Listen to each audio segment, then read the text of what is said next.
मुख्य परीक्षा का फाइनल रिजल्ट आ चुका है और रिजल्ट आने के परिणाम से जो एक बहुत बड़ा धांधली सामने आया। पहला कि इसमें सर्टिफिकेट का बहुत बड़ा महा घोटाला किया हुआ है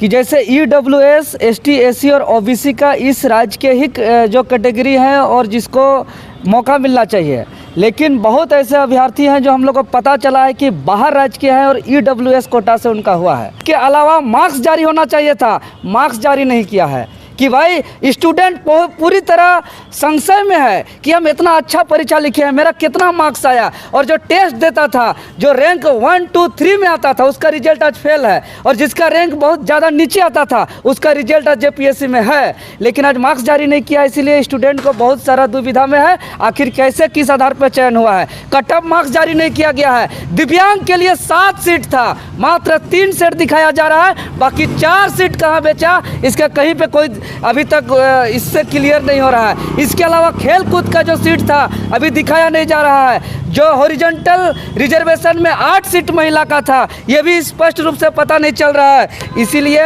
हम कह सकते हैं कि इस रिजल्ट में बहुत सारे घोटाला है, बहुत सारा धांधली है, जो हम लोग एक छात्र होने के नाते बहुत चीज़ हो सके नहीं समझ पा रहे हैं। लेकिन इस JPSC को सीधे तौर पर, चूँकि अभी तक जितना भी हम लोग आरोप लगाए हैं, भले ये मुख्यमंत्री बोल दे, बार बार झूठ बोलता रहे कि अभी तक मेरा कार्यकाल में कोई आंदोलन नहीं हुआ है, जबकि इसका कार्यकाल में अब तक का झारखंड आंदोलन से बड़ा आंदोलन हो रहा है। जबकि इसका कार्यकाल में हम लोग तमाम छात्रों पे FIR हुआ है, लाठीचार्ज हुआ है आंदोलन पे, उसके बावजूद भी इतना बड़ा खुलेआम झूठ बोल रहा है कि मेरा कार्यकाल में आंदोलन ही नहीं हुआ है। और इस आंदोलन के तहत जो है कि हम लोग जितना आरोप हुआ है सब आरोप सच हुआ है, चाहे कोर्ट के माध्यम से हो चाहे कहीं से हो। अब 57 छात्र बाहर हुए हैं, रिवाइज रिजल्ट जारी हुआ है, और आप बता सकते हैं JPSC के बारे में कि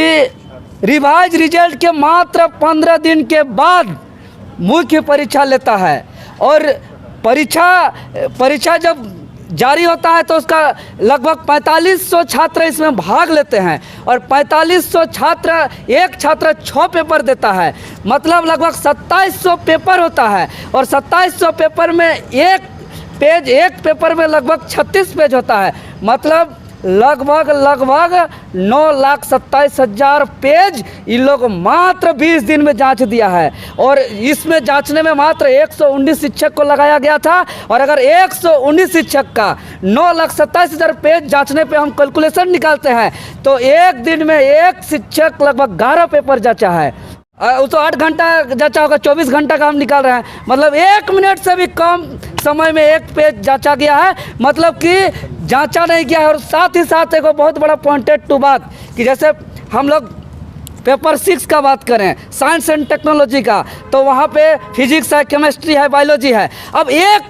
पेज जांचने में 1 मिनट से भी कम लग रहा है, या 1 मिनट आसपास लग रहा है, और वहाँ एक शिक्षक कैसे सब सब्जेक्ट का कॉपी जांच कर लिया, सबसे बड़ा बात। और अगर एक साइंस का टीचर, फिजिक्स का टीचर अगर केमिस्ट्री, बायोलॉजी का भी जांच किया अगर, तो जांच क्या होगा, तो उसका एक मॉडल आंसर शीट दिया जाता है। बार बार कह रहे हैं कि मॉडल आंसर शीट अभी तक जारी कीजिए, अगर आपके पास मॉडल आंसर शीट था तो आप हिस्ट्री का टीचर से ज्योग्राफी का भी कॉपी जांचवा दिए, फिजिक्स का टीचर से बायोलॉजी केमिस्ट्री का कॉपी जांचवा दिए, बायोलॉजी का टीचर से केमिस्ट्री फिजिक्स का कॉपी जांचवा दिए, वो भी बिना मॉडल आंसर शीट का। और अगर मॉडल आंसर शीट JPSC के पास है तो JPSC जारी करे, और जिस दिन मार्क्स और कट ऑफ जारी होगा, हम दावे के साथ कह सकते हैं कि यहाँ एक फर्जी अभी सामने आया है, ऐसा अनेक फर्जी सामने आएगा। इसीलिए राज्य की सबसे बड़ी संवैधानिक संस्था पर विश्वसनीयता बनाए रखने के लिए सीधे तौर पर हम लोग CBI से जांच की मांग करते हैं कि इसका CBI से जांच किया जाए, क्योंकि शुरू से विवादित रहा हो, और जितने आरोप लगाए हम लोग, हर आरोप सच साबित हुआ। चाहे क्रमवार पास की बात हो, चाहे 57 OMR के बिना कॉपी जाँच किए पास हो, चाहे OMR अभी तक अपलोड नहीं हुआ जबकि सार्वजनिक तौर पर अपलोड करना था, ऐसे तमाम गड़बड़ियाँ, इसलिए CBI से जाँच किया जाए।